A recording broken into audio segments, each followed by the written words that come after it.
Ferrovipad, Ferroviman ou Ferrovifil, les amateurs de modélisme ferroviaire se retrouvent depuis plus de 30 ans au sein du Rail Club La Côte, un club qui regroupe des amateurs passionnés par le monde miniature, des chemins de fer et des trains en tout genre. Le Rail Club, c'est surtout pour découvrir le modélisme ferroviaire, d'inculquer nos connaissances surtout à des jeunes pour un jour faire la relève, comme on dit, parce que nous on a un certain âge déjà, on a de l'expérience et on aimerait transmettre ça à des jeunes.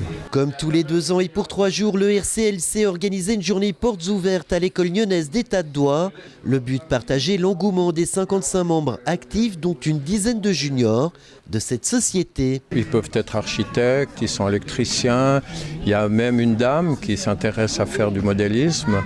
Il y a tous les métiers représentés, électriciens, maçons. On a même un avocat qui nous faisait les murs en plâtre. Au programme, démonstration et exposition des maquettes et des réseaux fixes ou modulaires, une marotte que ses plus ardents défenseurs présentent parfois comme étant le 10e art.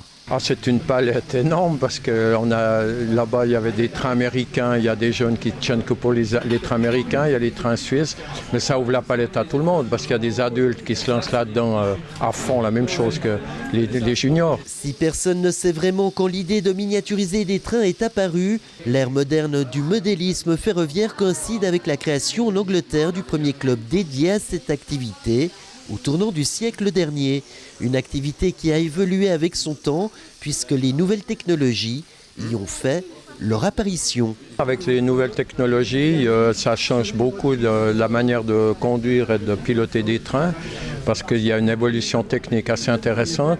La qualité du toujours plus petit, on le voit aussi dans l'éclairage, la qualité de la construction des locomotives, des wagons qui sont très mieux faits qu'à l'époque. Et c'est désormais à l'aide d'un smartphone que l'on pilote à plusieurs ces trains grâce à une application qui restitue fidèlement les commandes des cheminots. On a créé un réseau Wi-Fi et puis avec un iPhone ou un smartphone, on arrive à piloter via le réseau Wi-Fi la centrale.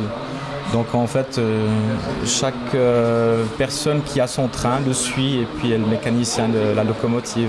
Fini le célèbre transformateur d'antan. C'est désormais un ordinateur qui l'a remplacé, et ce pour la plus grande joie des enfants et des adultes.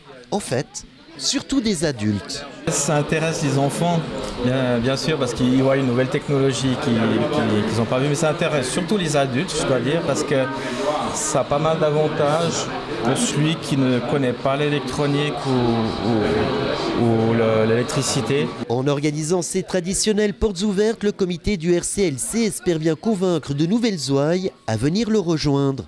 Que l'on soit attiré par la construction de maquettes réalistes et de réseaux, par la photographie ferroviaire ou simplement par la convivialité des sorties organisées entre membres, tout le monde trouve sa place au sein du Rail Club de La Côte.